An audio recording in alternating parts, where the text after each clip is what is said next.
Aujourd'hui, on est en compagnie d'Anaïs Barbeau-Lavalette. Bonjour. Bonjour. Vous êtes autrice et réalisatrice.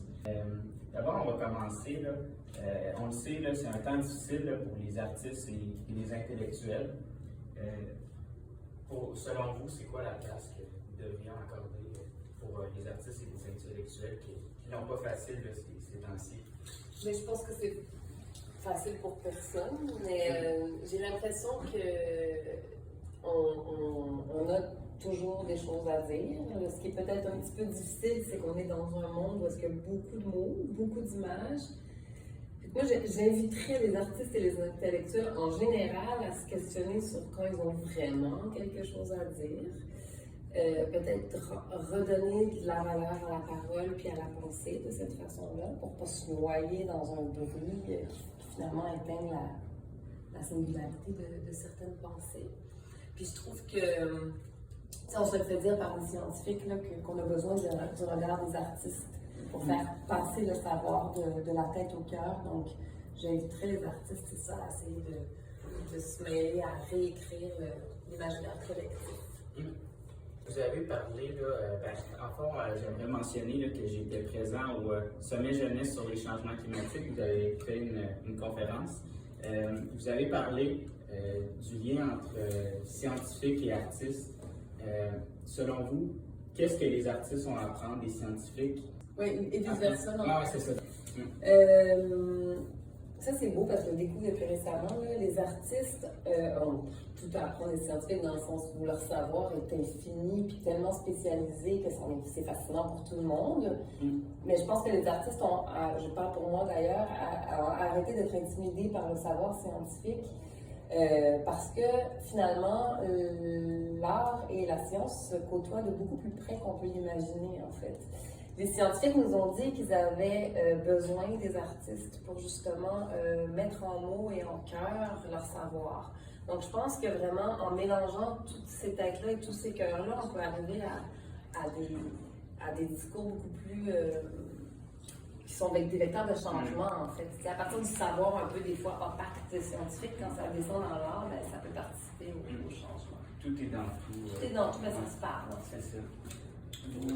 Vous militez beaucoup pour l'environnement. Pourquoi cette cause-là? Ben parce que c'est relié à tout. D'ailleurs, je trouve que c'est un mot très très plate, environnement. On dirait qu'on n'est pas concerné, on dirait que ça nous environne, mais que ça ne parle pas de nous.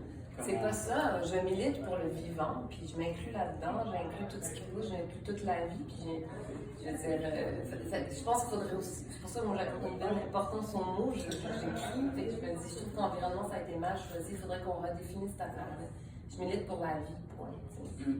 Puis le terme environnement, c'est un terme aussi qui met l'humain au centre de ça. Exactement, tu as raison. C'est vous qui avez fondé le mouvement Mère au front. J'ai cofondé. Confondé. Ouais. Vous êtes engagé beaucoup dans les droits des femmes et tout ça. Qu'est-ce que vous pensez de la montée du masculinisme ces temps-ci? Je trouve ça terrifiant. Je trouve qu'on a des acquis extraordinaires au Québec. On est pris comme modèle un peu partout dans le monde, comme par rapport à nos avancées féministes. Mais on oublie à quel point ces acquis-là ne sont pas des acquis, que c'est fragile. D'où la nécessité d'être conscientisé, puis de continuer de mener des batailles, puis d'être sur ses gardes, en fait. Tout peut s'effriter tellement vite. Qu'est-ce que j'en pense? Pour vrai, honnêtement, je me sens quand même un peu démunie par rapport à ça. Je ne sais pas par où pogner, par où relativiser, par où faire en sorte que ce soit déconstruit, ces espèces de courants-là qui influencent quand même une partie de la société. Je trouve ça assez épeurant. Il faut être vigilant, en fait. C'est la seule affaire que je peux dire. Parlons un peu de langue. Vous êtes une écrivaine et la langue française, c'est quelque chose qui est relié à ça. Qu'est-ce que vous pensez du déclin du français actuellement? C'est intéressant parce que j'adore notre langue, puis je la célèbre, puis j'adore choisir chaque mot quand j'écris. Puis je suis pas convaincue qu'il est en déclin, le français. Faut rester, encore là, je parle de vigilance, il faut continuer de l'aimer, de l'enseigner comme il faut, de le lire, de le célébrer, de s'intéresser à ce qui s'écrit ici. Il y a de plus en plus d'auteurs québécois qui sont lus partout dans le monde, puis c'est pas parce qu'on écrit d'une façon différente ou qu'on modernise des fois la langue, qu'on arrête de l'aimer ou qu'on la salit.